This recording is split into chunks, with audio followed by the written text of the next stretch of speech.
Abordons ensemble les listes numérotées dans Word. Il y a tellement de choses à faire, que ce soit en chiffres ou en lettres. Voyons cela avec un exemple concret. J'ai ici une liste de 7 villes et je désire les classer de 1 à 7 automatiquement. Le plus simple, c'est de sélectionner ma liste, d'aller dans l'onglet Accueil. Dans le groupe Paragraphe, là, le deuxième bouton, c'est le bouton des listes numérotées. Si je clique sur la petite flèche à côté, j'ai quelques choix avec les chiffres classiques, les chiffres romains, mais aussi les lettres en majuscules et en minuscules. Il y a encore d'autres choix que nous verrons après. Vous voyez donc le résultat en arrière-plan sans cliquer. Je me contente du premier choix et voilà donc ma liste numérotée de 1 à 7 automatiquement. Si vous n'avez pas de texte déjà tapé, deux choix s'offrent à vous. Premier choix, allez chercher directement l'une des numérotations, par exemple celle-ci. Voilà, et là vous pouvez taper votre texte. Quand vous appuyez sur la touche Entrée, ça passe au B, puis au C, etc. Quand vous désirez sortir de la liste, il suffit d'appuyer 2 fois sur la touche Entrée et vous revenez au texte normal. Encore une autre façon de faire, c'est de taper directement à la main la numérotation. Par exemple, 1, point espace, et voilà. Il comprend que c'est une liste numérotée. La preuve, j'appuie sur Entrée, il passe au 2, au 3, puis au 4. J'aurais pu taper aussi ma liste avec des lettres, par exemple, A majuscule, parenthèse fermante, espace, et c'est parti. Entrée, entrée, entrée, et vous voyez, c'est toujours la même chose, et c'est très simple. Revenons à ma première liste. Ici, elle démarre automatiquement à 1. Si vous désirez la démarrer à un autre chiffre que 1, c'est tout à fait simple. Cliquez avec le bouton droit sur le 1, allez dans Définir la valeur de numérotation, et là, vous pouvez taper ce que vous voulez dans la petite case. Par exemple, si je mets 20, voilà, donc j'ai 20, 21, 22, etc. Si jamais cela peut être utile, sachez que l'on peut aussi démarrer une liste à 0, 0, 1, 2, 3, 4, 5, etc.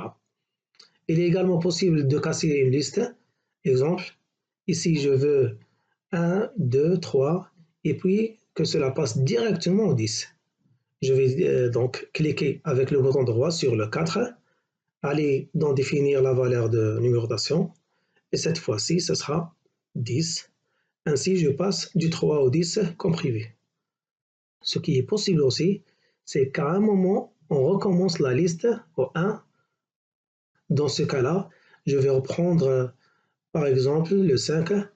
Je clique avec le bouton droit dessus et je la mets redémarrer à 1. Ainsi, j'ai 1, 2, 3, 4, ensuite 1, 2, 3.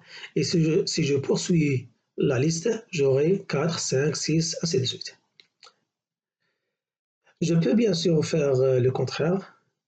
Donc, cliquer avec le bouton droit sur le nouveau 1 et cette fois, mettre continuer la numérotation.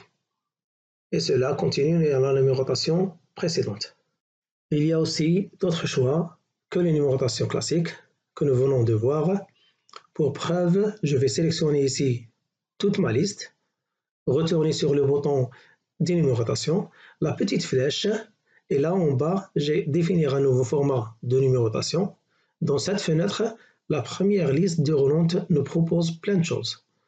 Celles que nous avons déjà vues, les chiffres classiques, les chiffres romains, les chiffres majuscules et minuscules, mais également premier, deuxième, troisième, en chiffres ou tout en lettres. Pour faire un saut de ligne et rester sous le même numéro sans passer au suivant, appuyez simultanément sur la touche Maj ou Shift selon votre clavier, puis appuyez sur Entrée. Cela permet de faire un retour à la ligne sans modifier la numérotation. Vous pouvez vérifier que la manipulation a bien été faite en cliquant sur l'écran du paragraphe dans l'onglet Accueil. Vous verrez une petite flèche indiquant un retour à la ligne. Grâce à cette méthode, une fois la première catégorie terminée, il suffira d'appuyer sur Entrée pour passer au numéro 2 sans aucun problème. Petite astuce, la combinaison Maj plus entrée permet également de créer un simple espace vide entre deux éléments d'une liste sans affecter la numérotation. Par exemple, pour ajouter un espace entre deux parties de la liste, placez-vous à la fin de la première partie et appuyez sur Maj plus entrée.